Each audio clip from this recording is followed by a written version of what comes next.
The lights are flashing red on the climate dashboard. COP26 is our last best hope to keep 1.5 in reach.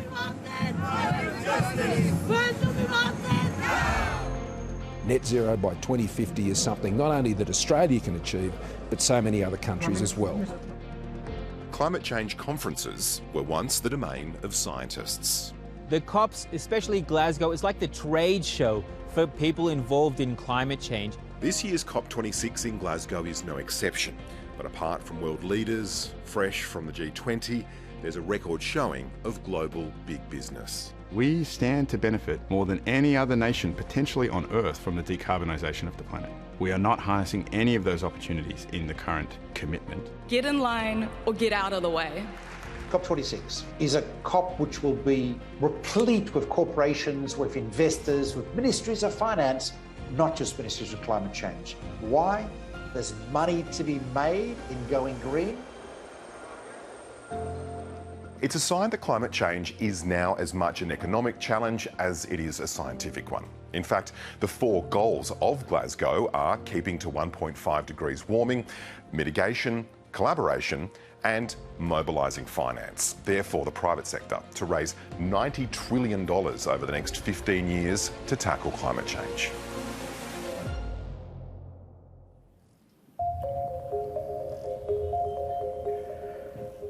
$90 trillion to decarbonise the world is probably an understatement. The challenge with Australia's commitments and the promises we are taking to COP in Glasgow is that they don't give our economy any stability.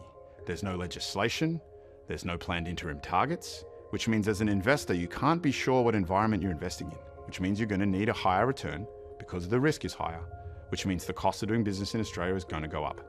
That's bad for every industry, it's bad for the amount of jobs we have. One of Australia's biggest green investors, with more than $1 billion tied up in sustainable technologies, Atlassian's Mike Cannon-Brookes, says the market sees Australia as a risky investment. Business is certainly leading in Australia at attacking and trying to transform our economy at the moment. Investment doesn't like unpredictability, it doesn't like risk. The current policies we have do not give us a stable environment to have those low costs of capital, hence reduce the risk.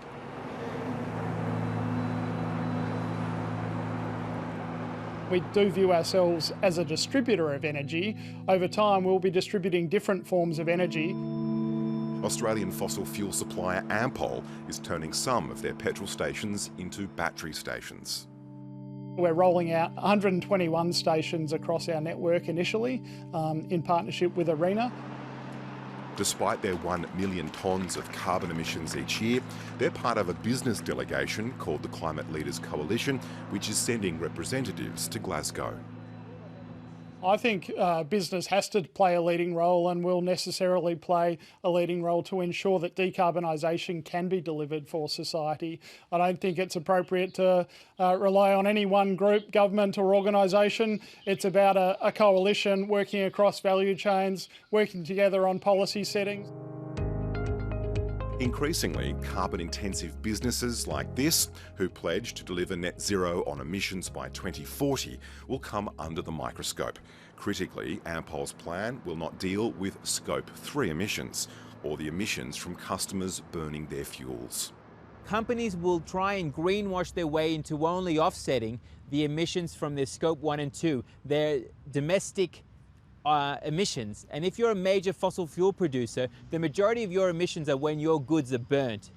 And people will see through that. We can't allow greenwashing in the sense that you have companies like Ampol or Tokyo Gas say that they're carbon neutral when they have a huge carbon footprint that is getting burnt in another country. We see that delivering low emission solutions for our customers is really important to the future of our business. However, some major emissions-intensive industries are bringing bold new pledges to COP26. Holcim is the world's largest cement producer. It's also a member of the US climate envoy John Kerry's First Movers Coalition, a group of emissions-intensive industries attending COP26. Steel and cement are part of this famous hard-to-abate sector.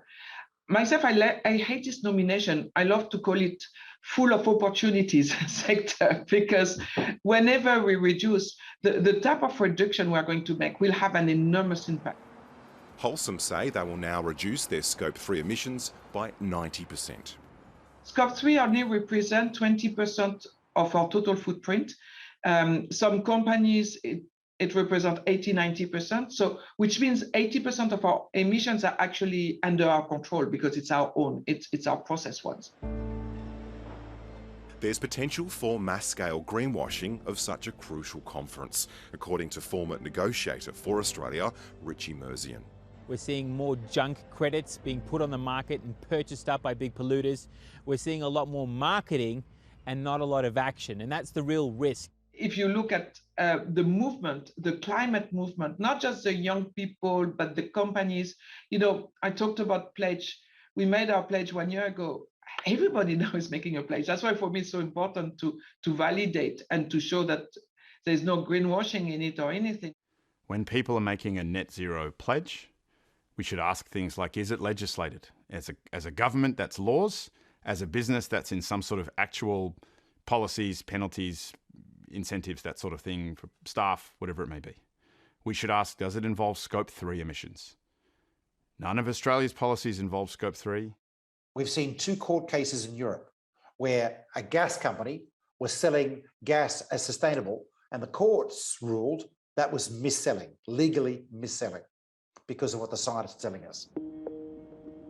Attempting to address the authenticity of green investments, the Climate Bonds Initiative developed an accreditation system now adopted by the EU and China, and investors are hungry for ways to green up their portfolios.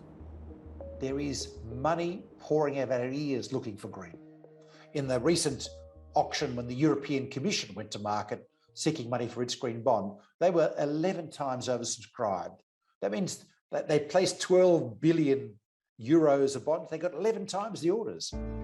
We're getting it done. We're 20% and more down already on our emissions. With today's start of yet another climate change conference, attendees are hoping for results beyond talk and beyond promises. Credits are for the last 10% of the problem. They're not for the first 90% of the problem. And you can't offset your way to zero emissions. It's worth remembering in 2015 we celebrated governments signing up to the Paris Agreement, not businesses. We're going to see $90 trillion US invested in the next 30 years in shifting to a clean, green, climate resilient economy. And that's why the companies are at COP. They're sniffing the cash.